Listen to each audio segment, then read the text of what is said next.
السلام عليكم ورحمة الله. كي دايرين؟ لاباس عليكم؟ كنتمنى تكونوا كلكم بخير وعلى خير، ومرحبا بكم معايا في فيديو جديد على القناة مريم بيوتي. الناس اللي كتشاهد وما مشاركينش كنتمنى تشاركوا وتدعموني، والناس اللي مشاركين كنتمنى تخليو لايك وتعليق الى عجبكم الفيديو.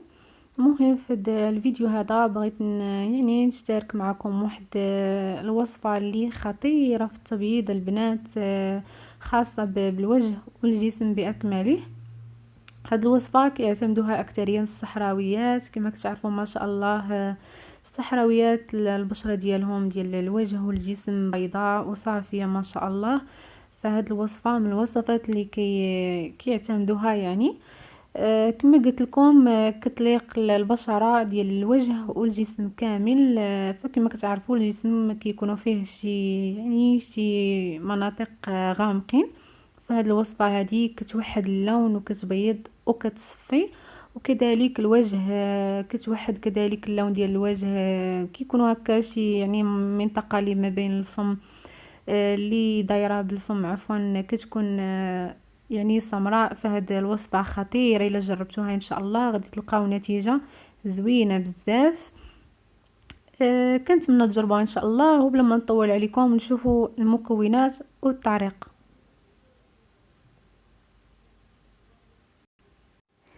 بالنسبه للمكونات البنات، عندي هنايا ماء الورد. غادي ناخذ منه واحد 2 معالق كبار تقريبا ديال ماء الورد.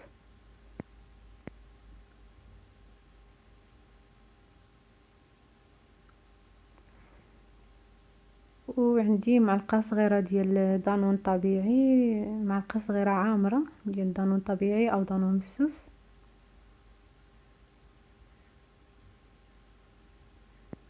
وكذلك معلقه صغيره ديال النشا. يعني كاع المكونات اللي يعني مضمونه او كيساعدوا بزاف في التبييض كاينين في هذه الوصفه. عندي هنا كذلك معلقه صغيره ديال الروز مطحون. وعندي يعني المكون الرئيسي في هذه الوصفه اللي هي الصابونه ديال الضوف. غادي نستعمل منها غير النص، غادي نحكو.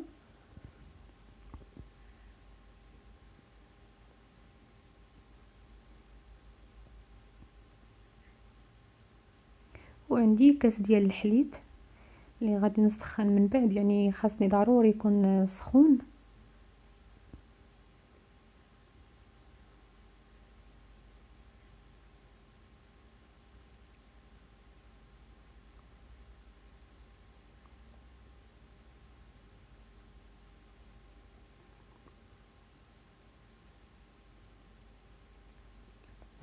وهنايا عندي زيت الجليسيرين، من الاحسن تاخذوها من بارافارماسي، يعني كتكون طبيعيه 100%. غادي نستعمل منها 2 معالق صغار، او معلقه صغيره عفوا، معلقه صغيره ديال الجليسيرين.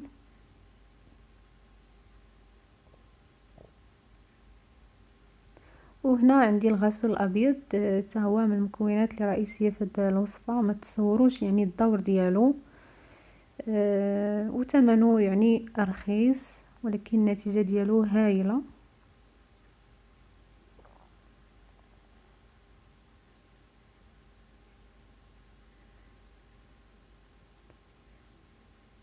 وعندي كذلك واحد القطيرات ديال الحامض اللي غادي ندير، او معلقه صغيره ديال الحامض. اللي عندها البشره حساسه ما ديرش البنات الحامض، ما ديرو حتى في شي وصفه. هادو هما المكونات ونشوفوا الطريقه. هنايا البنات غادي نحك يعني واحد الجزء من الصابونه ديال الضوف، تقريبا النص، لان هاد الوصفه البنات كدار في الثلاجه لمده اسبوع. يعني اسبوع انتي يعني كتستعمليها. ملي كيفوت اسبوع كتعاودي ديري المكونات من جديد. داكشي علاش ما غاديش نستعمل صابونه كامله، نستعمل غير واحد الجزء مع المكونات اللي عندي.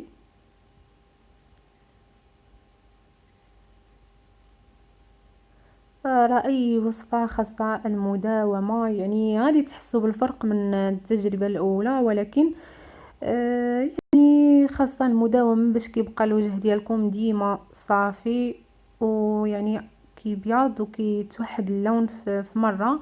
ماشي غادي ديروها اليوم تحسوا بفرق، ولا غد لي غادي يصبح الوجه ديالكم عاوتاني كما كان. فلهذا خاص يعني جميع الوصفات خاصهم المداومة طبعا. صافي غادي نحك واحد كما قلت لكم واحد الجزء من الصابونه ديال الضوف، وغادي نمشي نغلي الحليب. يعني خاص الحليب يكون ضروري سخون بزاف.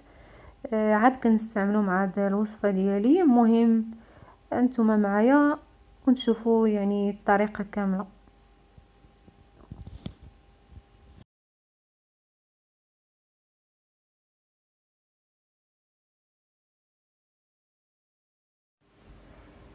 مهم البنات هذا الحليب يعني غليته حتى ولا سخون بزاف.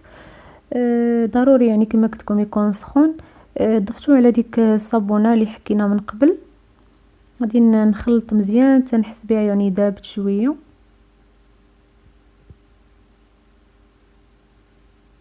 يعني كما قلت لكم الحليب خاصو ضروري سخون، يكون سخون باش الصابونات تذوب. واخا انا حكيتها يعني في الحكاكه شويه عندها يعني رقيقه. غادي نضيف ديك المعلقه صغيره ديال الرز ونخلط كذلك. يعني غادي نضيف المكونات تقريبا تدريجيا. غنزيد هنايا دانون.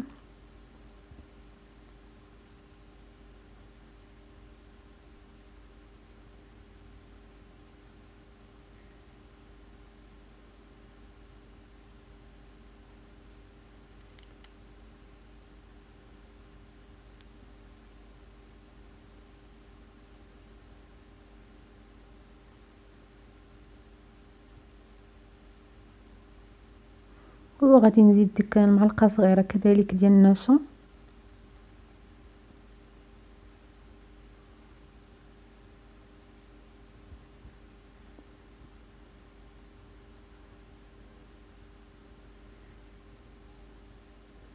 ومن الاحسن يعني فاش تضيفوا المكونات كاملين طربوا هكا بشي طراب يدوي نقي باش يعني المكونات كاملين تجانس مع بعضياتها. هنا غادي نزيد ديك المعلقه صغيره ديال الطين او الغسول الابيض عفوا.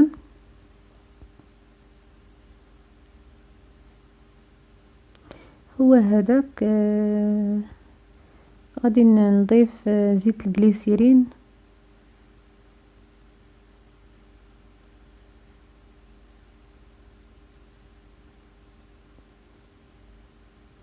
او الحامض عفوا بحال بحال. كما قلت لكم البنات اللي عندها البشره حساسه ما ديرش الحامض. ويعني اللي عندها البشره حساسه اي وصفه بغات تجربها تجرب على واحد الجزء من الوجه ديالها. يعني الا ما حساتش بشي يعني شي حاجه هكا حكا ولا شي حاجه بحال هكا يعني دير تكمل الوصفه. حسيت بشي حاجه ما ديرش الوصفه، لان البشره حساسه شويه كيكونوا يعني شي مواد كتحسس منهم. هنا غادي نزيد معلقه صغيره ديال زيت الجليسيرين.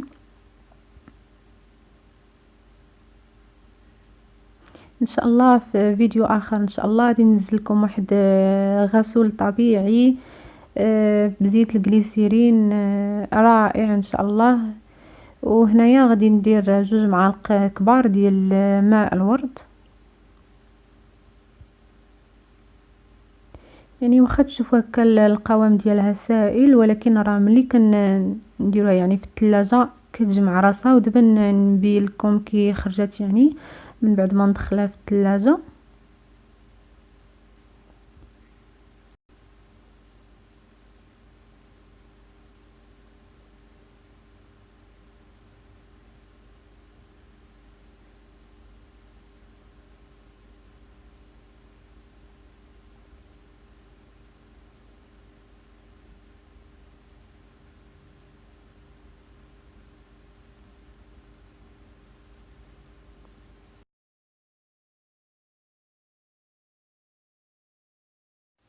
وهذا هو الخلطه ديالي البنات. من بعد ما يعني خرجتها هكا من الثلاجه كتكون جمعات راسها ولات على هذا الشكل كريم.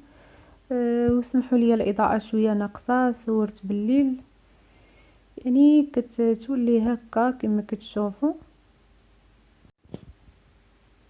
المهم البنات كما قلت لكم هذه الوصفه كتليق الوجه والجسم كامل. يعني غندير وحدكم شويه في يدي، وفاش كتغسلوا يعني كيولي يعني البشره ديالكم مرطبه. فبالنسبه للوجه البنات كدار على يعني البشره نقيه لمده يعني 30 دقيقه او حتى اكثر، ما عندكمش نيت تخافوا. وبالنسبه للجسم ما كاينش مشكل، واخا ديروها وتباتوا بها، يعني تطبقوا على المناطق هكا اللي عندكم سمراء وتباتوا بها، ما كاينش يعني شي اشكال. بالعكس كتعطي نتيجه هائله، خصوصا الا داومتوها ان شاء الله غادي تلقاو استحسان وغتعجبكم النتيجه. وبالنسبه للوجه يعني كما قلت لكم 30 دقيقه او اكثر، وغسلوه بالماء البارد. وهذه هي الوصفه ديالي البنات ديال اليوم. نتمنى تكون عجباتكم ونتمنى تجربوها. يعني الناس اللي عندهم اللون غير موحد او يعني مشاكل في البشره ديالهم سواء الوجه او الجسم يجربوها ان شاء الله غادي يلقاو نتيجه روعه باذن الله. يعني هكا غادي نكون وصلنا لنهايه الفيديو. نتمنى يكون نال الاعجاب ديالكم، ونتمنى تخليو لايك وتعليق. نعرف الاراء، والناس اللي ما مشتركينش نتمنى يشتركوا ويشجعوني طبعا. ونتلقاو في فيديو جديد ان شاء الله، والسلام عليكم.